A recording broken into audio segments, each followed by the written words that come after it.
বাংলাদেশ বদলে গেছে। দাসত্বের শৃঙ্খল এই দেশের মানুষ ভেঙে ফেলেছে। সেই দাসত্ব আর ফিরবে না।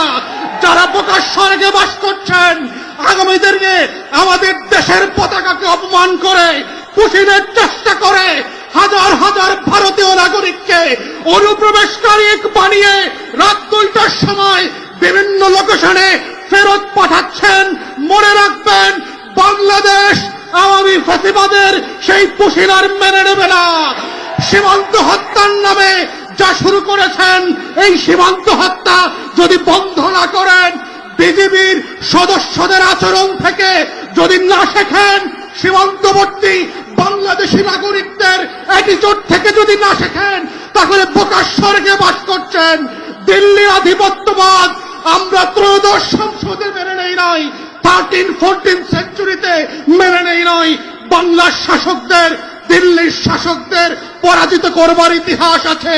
শিক্ষা নিয়ে ব্যবস্থা নেন, আপনার ফরেন পলিসি চেঞ্জ করেন। আমরা firmly respectful to your territorial integrity. আমাদেরকে বাধ্য করবেন না দ্বিপাক্ষিক প্রতিবেশী সুলভ সেই সম্পর্ক থেকে একটা হস্টাইল রিলেশনশিপে আসতে, এবং এর পুরো দায় ভারতবর্ষের এবং দিল্লির সরকারের। বাংলাদেশ সরকারকে বলবো, চোখে চোখ রেখে কথা বলেন। বাংলাদেশ এক নতুন সীমান্ত প্রহরী জাতি আকারে আবির্ভূত হয়েছে।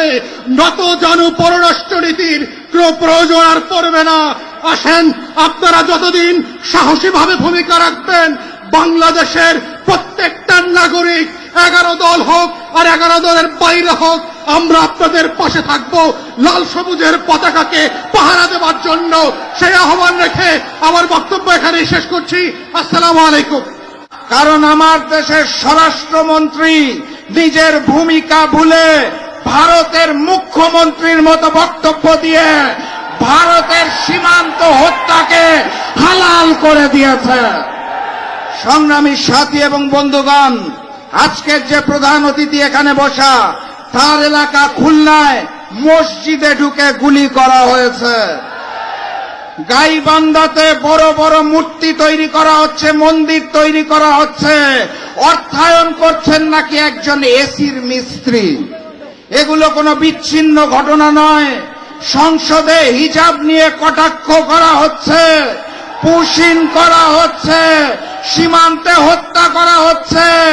ভারত থেকে হাই কমিশনার প্রবেশ করে অখণ্ড ভারতের স্বপ্ন দেখছেন। বিচ্ছিন্ন ঘটনা নয়। আমার দেশের সরকার নতজানু পররাষ্ট্রনীতি গ্রহণ করেছে বলে তারা নতুন করে সুযোগ নিচ্ছেন। নির্বাচনের পূর্বে বিএনপি বলেছিল মদিনা সনদে দেশ চালাবে, মনে আছে? ক্ষমতায় এসে মদিনার নাকে কেটে মদিনার জায়গায় মোদি সনদে তারা দেশ চালাতে চায়। বাংলার মাটিতে মোদি সনদে দেশ চলবে না, আধিপত্যবাদ চলবে না, হিন্দুত্ববাদী আগ্রাসন চলবে না। প্রকৃত স্বাধীনতা এবং সার্বভৌমত্ব অর্জনের আগ পর্যন্ত আমাদের লড়াই সংগ্রাম চলছে এবং চলবে ইনশাআল্লাহ। দেখা হবে বিজয়ে। বিজয়ের পথে যাত্রা শুরু জীবন অথবা মৃত্যু। আসসালামু আলাইকুম। আমরা সরকারকে বলবো, যদি পররাষ্ট্রমন্ত্রী, স্বরাষ্ট্রমন্ত্রী পুশিন বন্ধ করতে না পারে, তাহলে নাকে খত দিয়ে তাদের পদত্যাগ করা উচিত। আর যদি তারা সসম্মানে পদত্যাগ না করায়, তাহলে তোমাকে টেনে হিচড়ে আমরা বাংলার মাটিতে পদত্যাগ করাবো। সালাউদ্দিন ভাই, আপনাকেও আমরা চিনব না, প্রস্তুত হন। আমরা ছিলাম রাজু ভাস্কর্যে, শাহবাগে এসেছি। ভবিষ্যতে পুরো বাংলাদেশ একসাথে জেগে উঠবে সার্বভৌমত্ব এবং ইসলাম রক্ষার আন্দোলনে। সবাই প্রস্তুত হন। সময় শুরু হয়েছে। তাগুতের তখ্তে তাগুত পতন হবে। মোদির পুতুল সরকার বাংলাদেশে পতন হবে। শিলংয়ের সেই ঘেটুপুত্র সালাউদ্দিনের পতন হবে। আমেরিকার পুতুল পুত্র সেই ফরেন মিনিস্টার খলিলের পতন হবে। এদের পরে যারা মুজিববাদের লক্ষ্যদূষর, তাদেরও বাংলাদেশে পতন হবে ইনশাআল্লাহ। প্রশাসনে যারা রয়েছেন নিয়োজিত, এখানে সাথে সাথে আমাদের কণ্ঠস্বরে যারা পৌঁছে দিচ্ছেন মানুষের কাছে, আমাদের প্রিয় মিডিয়ার ভাইয়েরা, আজকে আমরা যখন এখানে কথা বলছি তখন সীমান্তের কাঁটাতারের ওইখানে আমাদের অসংখ্য ভাই বন্ধুরা নিজেদের নিরাপত্তা নিয়ে উদ্বিগ্ন হয়েছে যে কখন ভারত থেকে একটি খুনি সন্ত্রাসী গোষ্ঠী এসে তাদের বোন, বাচ্চা, প্রিয় সন্তানকে যে কোনো সময় খুন করে চলে যেতে পারে। ইতিমধ্যে বিভিন্ন জায়গায় বক্তব্য হয়েছে। আমাদের যিনি ভারতের কমিশনার থেকে শুরু করে বাংলাদেশের রাষ্ট্রদূত হিসাবে এসেছেন, উনি বলেছেন ভারতের 160 কোটির সাথে বাংলাদেশের 20 কোটি যোগ করে দিয়েছেন। আমরা তাদের সাথে উদ্দেশ্যে বলতে চাই, বাংলাদেশের 18 থেকে 20 কোটি জনতা, পশ্চিমবঙ্গের 10 থেকে 12 কোটি জনতা, আসামের 1.5 থেকে 2 কোটি জনতা, তেমনিভাবে মণিপুর থেকে এই বাংলা ভূখণ্ডের বদ্বীপে যত অঞ্চল রয়েছে সেখানের জনসংখ্যাকে যদি আমরা হিসাব করি 32 থেকে 35 কোটি জনতারও আমরা দায়িত্ব নিতে সক্ষম এবং আমরা দায়িত্ব নিতে চাই।